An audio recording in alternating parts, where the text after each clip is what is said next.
Today, we're venturing into the forbidden archives of WWE. We aren't just listing names, we're digging into the scandals, the betrayals, and the bitter backstage politics that led to the complete erasure of some of wrestling's most significant figures.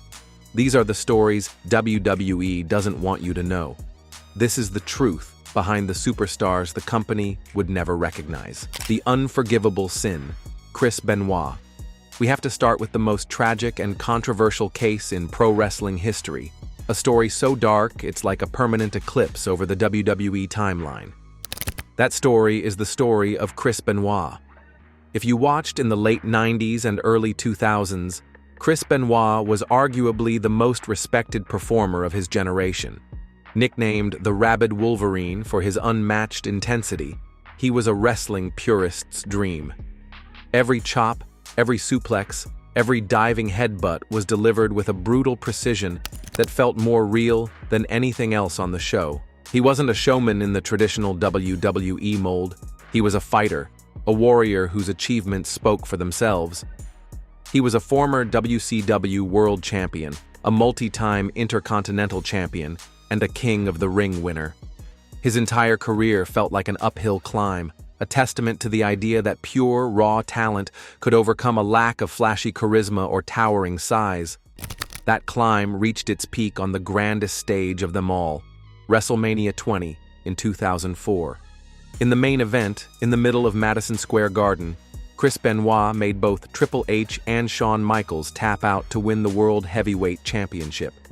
The image of him celebrating in the ring with his close friend, the late Eddie Guerrero, as confetti rained down, is one of the most emotional moments in wrestling history. It was the ultimate validation. He'd finally made it. And then, just 3 years later, in June of 2007, the wrestling world came to a dead stop. The news broke that Benoit, his wife Nancy, and their 7-year-old son Daniel were found dead in their Georgia home. As the horrific details emerged, an unthinkable reality set in. Over 3 days, Benoit had murdered his wife and son before taking his own life. The fallout was immediate and absolute. WWE, which had just aired a tribute show to Benoit before all the details were known, was faced with an unprecedented crisis. It was as if they had built a beautiful monument to a hero, only to discover it was dedicated to a monster. Their response was swift and decisive. The erasure began. The tribute show was pulled. Benoit's name was scrubbed from the official website. His merchandise vanished. His name simply ceased to be spoken. His matches, even the most legendary ones, were locked away in a digital vault, only appearing on the WWE network with specific warnings or left out of compilations entirely. The official WWE encyclopedia has no entry for him. It's as if one of the most technically gifted wrestlers to ever live simply became a ghost. From a corporate and ethical standpoint, WWE had no other option. The Benoit name was now forever linked to a horrific tragedy. Any mention of him could be seen as glorifying his final acts, a risk no publicly traded, family-focused company could ever take. But in doing this, they created a black hole in their own history. Major events, like that WrestleMania 20 main event, became awkward voids in the timeline. For WWE, Chris Benoit isn't a complex figure or a tarnished legend. He is a void, a name that will never be spoken and whose accomplishments will never, ever be recognized. The trailblazer they cast aside, Chyna. There has never been anyone quite like Chyna, and there will likely never be again. Billed as the 9th wonder of the world, Joanie Laurer wasn't just a female superstar. She was a revolutionary who took the rulebook for women in wrestling and tore it to shreds. In an era where women were largely treated as valets or eye candy, Chyna was a force of nature. As the original enforcer for D-Generation X, she wasn't just standing next to Triple H and Shawn Michaels, she was their bodyguard, a powerhouse who looked completely believable manhandling male superstars twice her size. Her list of firsts is staggering. She was the first, and to this day the only woman to compete in the King of the Ring tournament. She was the first and only woman to be the #1 contender for the WWE Championship. And most historically, she was the first and only woman to win the Intercontinental Championship, a title held by icons like Randy Savage and Mr. Perfect. She wasn't just a great female wrestler, she was a great superstar, period. She was, without question, a pioneer. So why, for over a decade, did WWE treat her like a forgotten relic? The answer is a messy cocktail of business decisions and deeply personal politics. After leaving WWE in 2001, Chyna's life took a different path. She entered the adult entertainment industry, a choice that was like oil to the water of WWE's new family-friendly, PG-rated image. Her career choices made her legacy toxic in their eyes, making it nearly impossible to celebrate her past without acknowledging a present they wanted no part of. But the story runs deeper. The most widely cited reason for her exile feels less like a business decision and more like a high school drama playing out on a billion-dollar stage. Chyna and Triple H were in a long-term relationship. That relationship ended when Triple H began a new one with the boss's daughter, Stephanie McMahon. According to Chyna, she was phased out of the company soon after. The perception was that her very presence was an awkward, inconvenient reminder of a past that WWE's new power couple wanted to leave behind. For years, Chyna was completely blackballed. It was like they were trying to Photoshop her out of the company's family photos.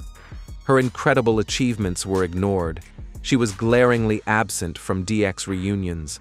In interviews, she pleaded for the Hall of Fame induction she had so clearly earned, a call that went unanswered while she was alive. After her tragic death in 2016, WWE's stance began to soften. They finally began to acknowledge her contributions, which led to a posthumous Hall of Fame induction in 2019, but only as a member of D-Generation X, not as the solo trailblazer she was. It was like giving a war hero a small pin instead of the Medal of Honor they truly deserved.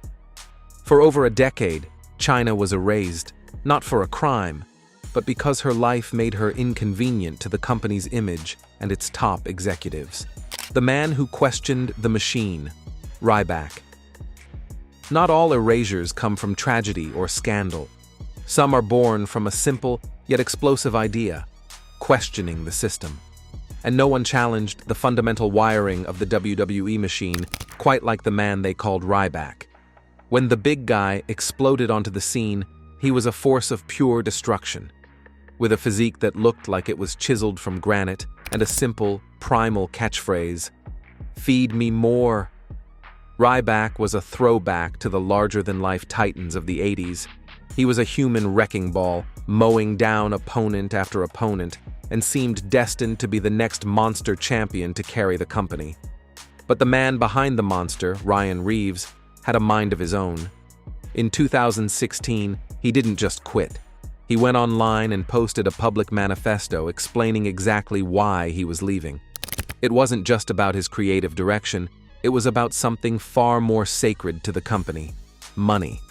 Ryback argued against the unequal pay structure, questioning why winners in a predetermined sport should be paid more than losers, and why the company wouldn't cover travel expenses for its talent. It was like a top salesman walking out of a company and, on his way out, posting the entire corporate pay structure on the front door for everyone to see. The conflict didn't end there. It escalated into a bitter, multi-year legal war over who owned the Ryback name and its associated catchphrases. To WWE, this was the ultimate betrayal. He hadn't just left their world, he had questioned its financial foundation and then tried to take a piece of their intellectual property with him. And so, the quiet erasure began. Ryback's explosive run is rarely, if ever, mentioned. His feuds are forgotten. He isn't erased because of a heinous act, but because he committed a cardinal corporate sin. He publicly challenged the fairness of the system itself. His increasingly outspoken and controversial comments online in the years since have only solidified that exile. WWE can't acknowledge Ryback without acknowledging his critique. To them, He isn't a ghost like Benoit, he's a revolutionary they'd rather pretend never raised his voice. This story, like so many others, just shows how much goes on behind the curtain that we never see. If you find this look into wrestling's forbidden history as fascinating as we do us a favor and hit that subscribe button and ring the notification bell. You won't want to miss what we have coming up, because the next name on our list was seen as a future WrestleMania main eventer before it all came crashing down. The modern-day scandal, Velveteen Dream. Sometimes, a star burns so brightly and so fast that it feels like a firework, and its collapse is all the more shocking. That's the story of Patrick Clark, who the world knew as the Velveteen Dream. From the moment his Prince-inspired character arrived in NXT, it was clear that Velveteen Dream was special. He had a level of charisma that felt like it was from another planet, a mastery of character that performers twice his age could only dream of. He was the can't-miss prospect, a blue-chip stock that everyone was investing in, the crown jewel of NXT's golden era. And then came the speaking out movement in the summer of 2020, a wave of allegations that exposed misconduct across the wrestling industry. During this time, Velveteen Dream was accused of having inappropriate online contact with minors. WWE stated they looked into the claims and found nothing, and Dream remained on television. But that cloud of suspicion never really went away. The situation became a PR nightmare after a car accident and a later arrest for battery and trespassing. For a company hypersensitive to its public image, the pattern of behavior was a massive red flag. The controversy was no longer just whispers on the internet. It was a documented legal problem. WWE's reaction was a clear example of their modern playbook for handling scandal. It was quiet, and it was final. In May 2021, Velveteen Dream was released. There was no future endeavors post. No big announcement. He was just gone. It was a digital disappearing act. Since that day, it's as if his entire spectacular NXT run never happened. You will be hard-pressed to find Velveteen Dream in Best of NXT compilations. His classic matches are never brought up. He has been digitally and verbally scrubbed from the history of the brand he once helped define. Unlike older scandals that simmered for years, WWE's handling of Velveteen Dream shows their current approach. In the social media age, where controversy can vaporize a brand's reputation overnight, WWE won't hesitate to hit the delete button on even the most promising future to protect itself. The skeletons in the closet, Jimmy Superfly Snuka erasure, isn't always about something happening in the here and now. Sometimes it's about the skeletons of the past finally breaking down the closet door. For decades, Jimmy Superfly Snuka was a celebrated legend, a Hall of Famer, and an icon whose legacy was built on one of the most famous moments in wrestling history. In 1983, at Madison Square Garden, Snuka climbed to the top of a 15-foot-high steel cage and leapt onto Don Muraco. The Superfly splash became a moment frozen in time, an image replayed in WWE video packages for generations.